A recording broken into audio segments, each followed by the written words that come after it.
EPA WA meteorologist Bobby Martich here with your outlook for April 15th, 2025. It is tax deadline day, of course, and Tuesday's video forecast is proudly sponsored by Mark Damiani Painting Incorporated. We're just a few weeks into spring now, but have you made your exterior to-do list yet?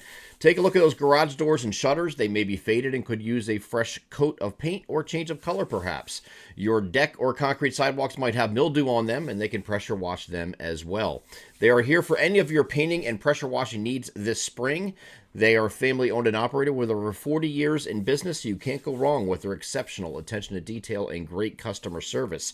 Servicing the Southeast PA counties of Montgomery, Bucks, and Chester. Call them now to schedule a free estimate at the phone number above me here in the video, 484-571-9233. They are Mark Damiani Painting Incorporated, proud sponsor of the Tuesday video forecast. So first thing is going to jump out at you above me here is the today and tomorrow windy icons. Everybody's favorite, right? We had that so much this spring, and I just explained winter and early spring, and I explained why that was yesterday. It's all cold air advection related, and in this case, we're going to be both cold air advection and pressure gradient related over the next couple of days. Different synoptic ways of getting us there, but that's not even the whole story. There's a lot to unpack with today because we do have a warm start to the day, and then temperatures are going to come down during the course of the afternoon as an upper-level trough moves into the region. There is a broader upper-level low that's sitting up to our north and is better seen here on this image as I move this forward. Here's the upper-level low that is sitting right up here. Big, broad upper-level low, and around that, there's going to be some impulses wrapping around that area low pressure. So you have a cyclonic flow, and that's getting your windy conditions, but you also have very cold upper levels, and you have the freezing level that's pretty low in altitude. So I wouldn't be surprised if even though it's going to be so warm, it sounds really counterintuitive here, but I mean, you could actually have some convective activity today, which is thunderstorms, but not like a true thunderstorm, not a lot of instability. So I could see some convective showers. You might see a flash of lightning, rumble of thunder with it. But even more important, because the freezing level is so low, I wouldn't be surprised if you see some small hail or graupel mixed in with some of these showers today.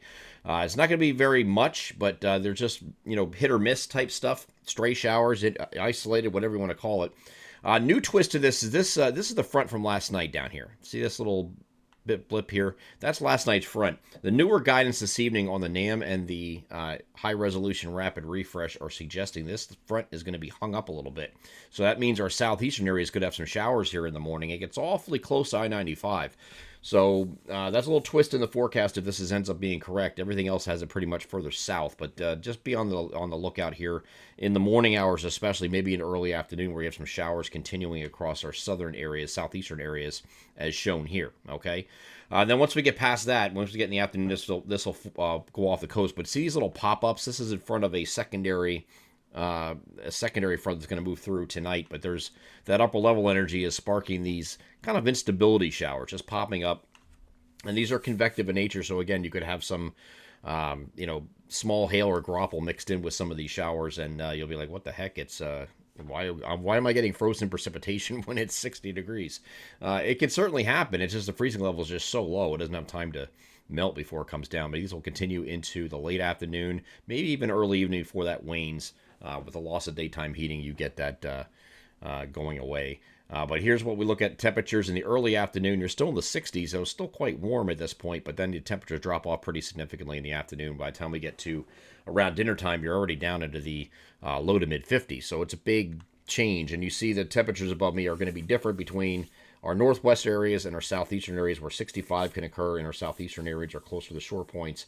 56 would be in the interior areas up here where the high would be. But of course, temperatures are going to fall to the 40s in those areas where they start off in the middle to upper 50s there. And you can see that happening here. So starts off mild, doesn't end that way, and then we're cool overnight. We're going to remain breezy overnight. Now this is what I was talking about with the wind.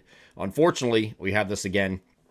And this is going to be a combination of a pressure gradient and then cold air advection will come in here on Wednesday. So you see the morning's okay. Then we get in the afternoon. These winds really pick up a lot of 30 to 35 gusts. I do think the highest potential for gusts is going to be across our southern areas as we get closer to the evening. These areas here Can get some gusts in the upper 30s to near 40. But I think the rest of the area is kind of 15 to 25 with peak gusts 30 to 35 is what we're dealing with. It does abate some overnight, but it's still quite breezy overnight. As you see, this is late evening. This is midnight. You still have some peak gusts here in the 30 to 35 mile per hour range that will continue for a while. And when we get to Wednesday, we're 15 to 25 and gusts to 30 up here. And again, same areas down here in the southern areas could get in the 30 to 35 range on Wednesday. So not quite as windy as today, but it's still going to be quite breezy straight through the day on Wednesday. Once we get past this and we get to Wednesday evening, that's when we have the wind finally abating. So we got 2 days of this windy, breezy, windy nonsense to contend with, and this is a lot of pressure gradient, cold air, advection related stuff. It'll be most notable today, especially when we get in the afternoon, and especially this evening in our southern areas where you have the highest wind potential. Okay, so that is the next 2 days. Now, we're looking at Wednesday. It's going to be a colder day as well as this trough settles in. Here's that trough, big deep trough that's sitting over the northeastern United States. We have a cold air flow coming in here out of the northwest, and that gets temperatures or keeps temperatures in the lower 50s for most areas. Some areas might not even get out of the 40s. You just see above me 46 to 54, either side of 50 degrees there, depending on where you're at in our coverage region. Of course, the northwest areas will be the lower, southeastern would be the higher end of that. But this still is notably below average for this time of year. Just not as extreme as it was last week, but we're starting. I think this is going to be the last one for a while because we start coming out of this on Thursday, and we see from that upper level low. Once that moves away on Thursday, here's Wednesday where that trough sitting. You see that trough sitting over the region. We get to Thursday, it's pulling offshore, and you get some warm air starting to evect. We're still going to be technically slightly below average here on Thursday, despite mostly sunny skies, but temperatures are going to come up on either side of 60 degrees, so it's going to be quite a difference. Of course, no wind either, which will certainly help, or at least not notable wind anyway on Thursday. And then Friday, we turn the corner. We have some temperatures in the upper 60s to near 70 on Friday with a mix of sun and clouds. Good day to play hooky. Just stay away from my golf courses. I think I'm going to try to... I can't Friday. Well, whatever. Go Friday. I can't golf Friday, but that's a good day if you want to play hooky and take a day off. Once we get past this, on Friday night we have a warm front moving off to the north here, and then a cold front's going to follow on Saturday. It's going to be quite warm out ahead of this cold front. It looks like it's coming in the afternoon and early evening with a few showers, so we're going to have a warm start to the day. Temperatures well into the 70s for many areas here on Saturday. Cold front moves through later in the day. Here's the afternoon showers. Just a few light showers. It's not anything heavy, it doesn't look like. Just a quick line of showers moving through. And then that moves off to the south. And then Sunday and Monday, high pressure builds into the region. We have a partly to mostly sunny day on Sunday on the second half of the weekend. And that is going to be, temperatures are going to come down, but they're going to be just in the lower 60s. So it's still pretty nice. And Monday gets back up to the middle 60s. So it's really these next couple days where you have this volatile pattern.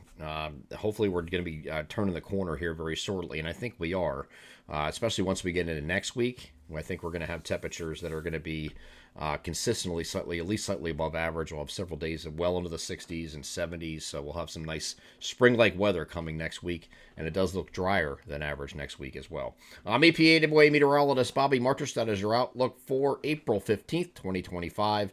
Have a great Tuesday.